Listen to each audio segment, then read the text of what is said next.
Assalamualaikum warahmatullahi wabarakatuh. Perkenalkan, nama saya Halil Muzaffar dari Prodi Ilmu Hukum kelas A dengan NIM 2205040017. Di sini saya akan menjelaskan tentang asas-asas hukum.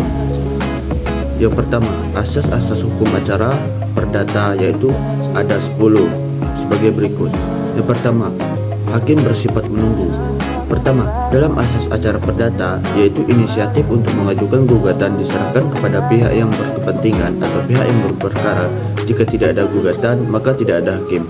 Jadi, hakim bersifat menunggu diajukannya perkara atau gugatan. Dengan kata lain, hakim tidak boleh aktif mencari perkara atau menjemput bola di masyarakat. Akan tetapi, sekali suatu perkara diajukan, hakim tidak boleh menolak memeriksa dan mengadilinya dengan alasan apapun. 2. Hakim pasif.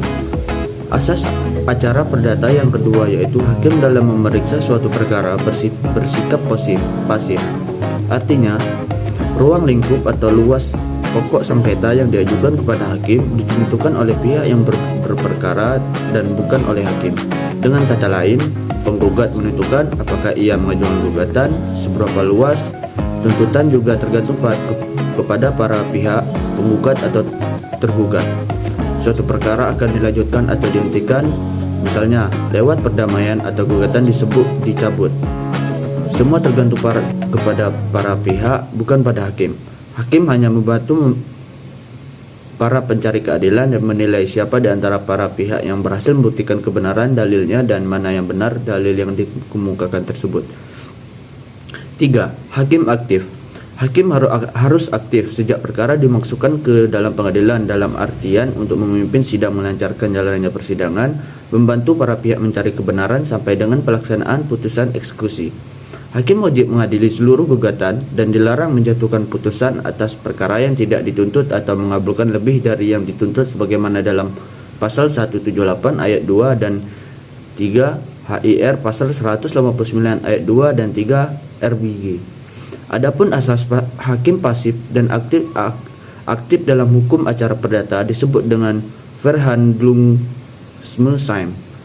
Meskipun hakim bersifat pasif, bukan berarti hakim tidak berbuat apa-apa sebagai pimpinan sidang. Hakim harus aktif memimpin jalannya persidangan, menentukan pemanggilan, menetapkan hari sidang karena jabatan memanggil sendiri saksi, serta memerintahkan alat bukti untuk disampaikan di depan persidangan. 4. Sidang pengadilan terbuka untuk umum. Asas acara perdata yang lainnya adalah sidang perkara perdata di pengadilan terbuka untuk umum.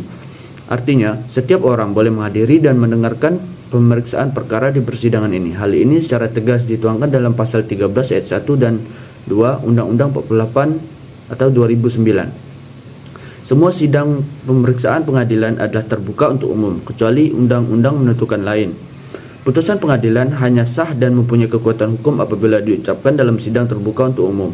Tidak dipenuhinya ketentuan 1 dan 2 di atas, mengakibatkan putusan batal demi hukum. Dalam praktiknya, meskipun hakim tidak menyatakan persidangan terbuka untuk umum, kalau dalam berita acara persidangan dicatat bahwa persidangan dinyatakan terbuka untuk umum, putusan yang telah dijatuhkan tetap sah. Namun, dalam pemeriksaan perkara perceraian atau perzinaan, seringkali persidangan dilakukan secara tertutup, tetapi pada awalnya persidangan harus tetap dinyatakan terbuka untuk umum terlebih dahulu sebelum dinyatakan tertutup. 5. Mendengar kedua belah pihak. Asas hukum acara perdata selanjutnya adalah kedua belah pihak harus diperlakukan sama, tidak memihak dan didengar bersama-sama. Asas acara perdata bahwa kedua belah pihak harus didengar lebih dikenal dengan asas audi alteram partem atau eines manes red ist keines manes rede man solsi horen ale beide.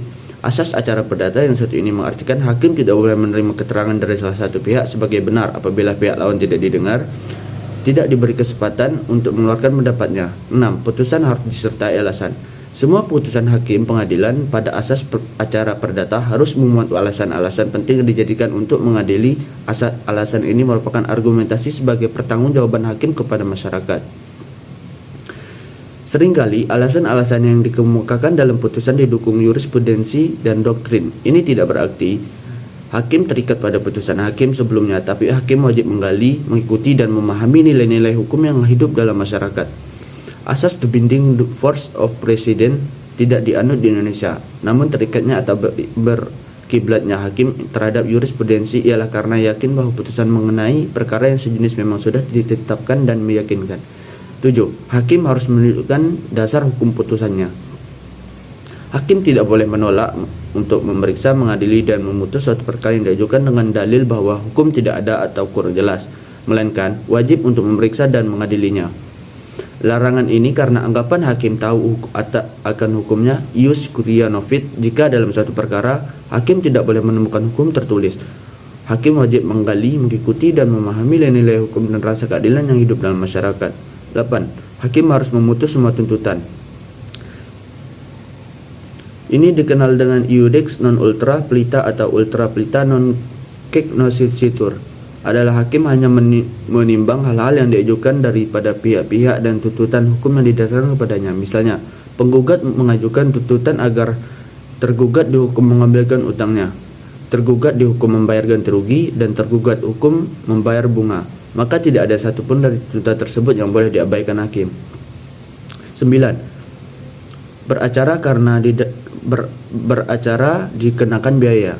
Asas hukum acara perdata yang berikutnya yaitu seseorang yang akan berperkara dikenakan biaya perkara meliputi biaya kepaniteraan, biaya panggilan, pemberitahuan para pihak, serta biaya materai.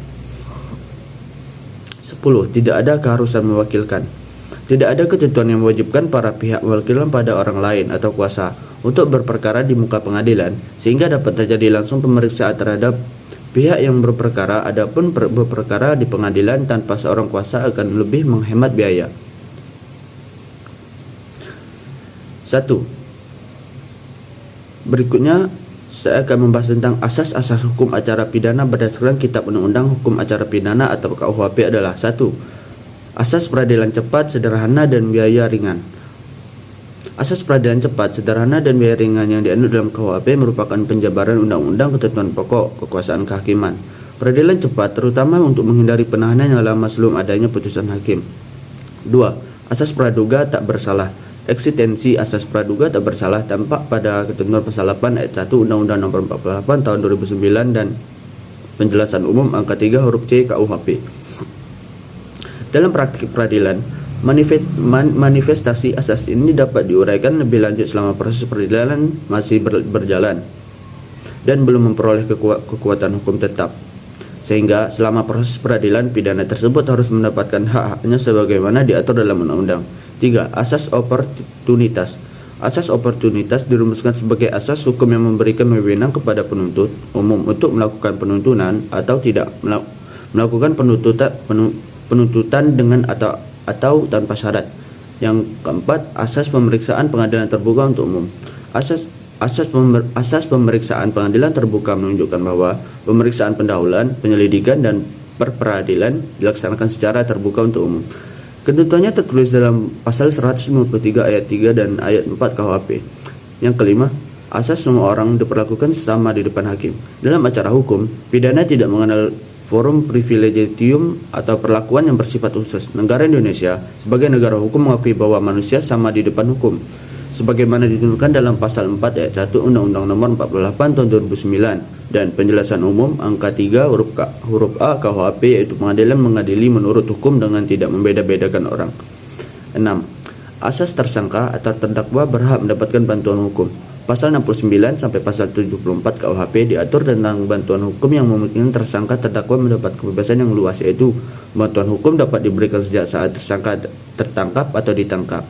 Bantuan hukum dapat diberikan pada semua tingkat pemeriksaan. Penasehat hukum dapat menghubungi tersangka pada semua tingkat pemeriksaan. Pembicaraan antara penasihat hukum dan tersangka tidak didengar oleh penyidik dan penuntut umum kecuali pada delik yang menyangkut keamanan negara.